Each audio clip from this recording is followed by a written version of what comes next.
আজকে একটি গুরুত্বপূর্ণ সলভেন্সি রেশিও নিয়ে আলোচনা করব। সেটা হলো ইন্টারেস্ট কভারেজ রেশিও। আর এটা কেন এত গুরুত্বপূর্ণ সেটা আপনি শেষ অবধি গেলে নিজেই বুঝতে পারবেন। যে কোনো কোম্পানি তার ব্যবসা বড় করার প্রয়োজন পড়ে, তখন লোনের দরকার পড়ে। আর লোন নিলে প্রত্যেক বছরই তার ইন্টারেস্ট পে করতেই হবে। তো কোম্পানি সেই ইন্টারেস্ট স্ট্রাগল করে পে করছে নাকি একদম কমফোর্টেবলি পে করছে, সেটাই জানতে পারি ইন্টারেস্ট কভারেজ রেশিওর মাধ্যমে।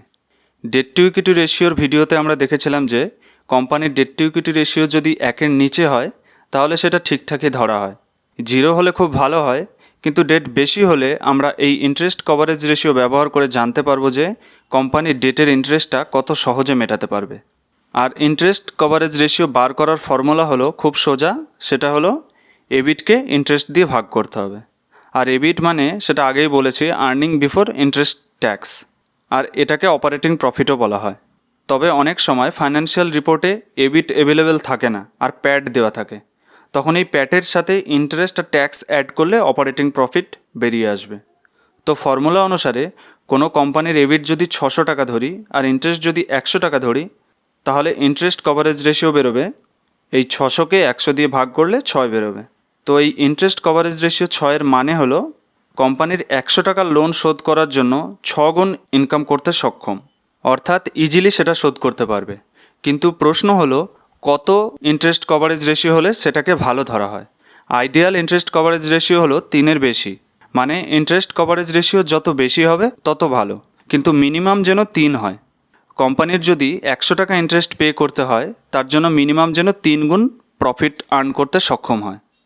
ধরুন 3টি কোম্পানি, কোম্পানি এ, কোম্পানি বি, কোম্পানি সি, 3টি কোম্পানিরই এবিট 100 টাকা করে। কিন্তু কোম্পানি এ এর ইন্টারেস্ট হলো 50 টাকা, কোম্পানি বি এর ইন্টারেস্ট 25 টাকা, আর কোম্পানি সি এর ইন্টারেস্ট 10 টাকা। তাহলে কোম্পানির ইন্টারেস্ট কভারেজ রেশিও হবে কোম্পানি এ এর 2, কোম্পানি বি এর হবে 4, আর কোম্পানি সি এর হবে 10। তো এখান থেকে বোঝাই যাচ্ছে যে এই কোম্পানিগুলোর মধ্যে কোম্পানি সি ইন্টারেস্টের 10 গুণ ইনকাম জেনারেট করতে সক্ষম, আর কোম্পানি বি কমফোর্টেবল জোনে এবং কোম্পানি এ ইন্টারেস্ট শোধ করতে স্ট্রাগল করছে। চলুন এটাই রিয়েল কোম্পানিতে দেখে বুঝে নিই। যেমন এই কোম্পানিটা হলো প্রিমিয়ার এনার্জিস লিমিটেড, যার ডেট টু ইকুইটি রেশিও 0.69। সেটা কমফোর্টেবল জোনে থাকলেও লোন মোটেও কম নয়। কিন্তু এই লোনের ইন্টারেস্ট পে করতে কেমন সক্ষম সেটা দেখি। তো এই কোম্পানির এবিট হলো 1971 কোটি, আর ইন্টারেস্ট হলো 169 কোটি। তাহলে ইন্টারেস্ট কভারেজ রেশিও বেরোবে 1971কে 169 দিয়ে ভাগ করলে প্রায় 11।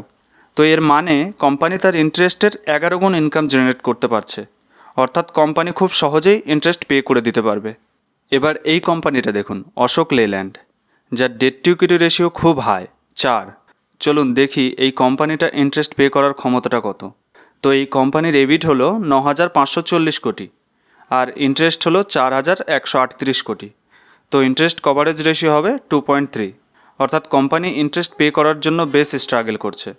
তো বুঝলেন কিভাবে ক্যালকুলেট করতে হবে। আর এত ক্যালকুলেশন না করলেও হবে, কারণ স্ক্রিনারে কোম্পানির নাম দিলেই ইন্টারেস্ট কভারেজ রেশিও অপশন পেয়ে যাবেন, সেটা চেক করলেই বুঝতে পারবেন। এবার কিছু ফ্যাক্ট বলি যেগুলো মাথায় রাখবেন ইন্টারেস্ট কভারেজ রেশিও দেখার সময়, সেটা আপনাকে আরও বেটার পিকচার দেবে কোম্পানি সম্পর্কে। তো প্রথমেই ব্যাংক বা যে কোনো অ্যানালিস্ট বা ফান্ড ম্যানেজার 3-এর বেশি ইন্টারেস্ট কভারেজ রেশিওকেই প্রিফার করে থাকে। তারপরে পাওয়ার বা ইনফ্রাস্ট্রাকচার সেক্টরে ইন্টারেস্ট কভারেজ রেশিও 3-এর কম, কিন্তু 2 হলেও অ্যাকসেপ্টেবল যদি স্টেবল ক্যাশফ্লো হয়। কারণ এই সেক্টরে একে তো হেভি ইনভেস্টমেন্টের প্রয়োজন হয়, তাই হাই মার্জিন আসে না।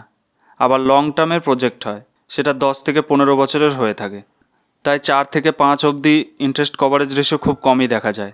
তারপর কোনো company high interest coverage ratio হলে ভালো ইন্টারেস্ট রেটে ব্যাংক থেকে লোন নিতে পারে, কারণ ব্যাংক লোন দেবার আগে সেই কোম্পানির ইন্টারেস্ট কভারেজ রেশিও দেখে বুঝতে পারে যে কোম্পানি লোন ঠিকমতো পে করতে পারবে কিনা। এরপর ব্যাংকিং বা ফিন্যান্স সেক্টরে ইন্টারেস্ট কভারেজ রেশিও দেখার দরকার নেই, কারণ এই সেক্টরের বিজনেস মডেলই হলো লোন দিয়ে নিয়ে।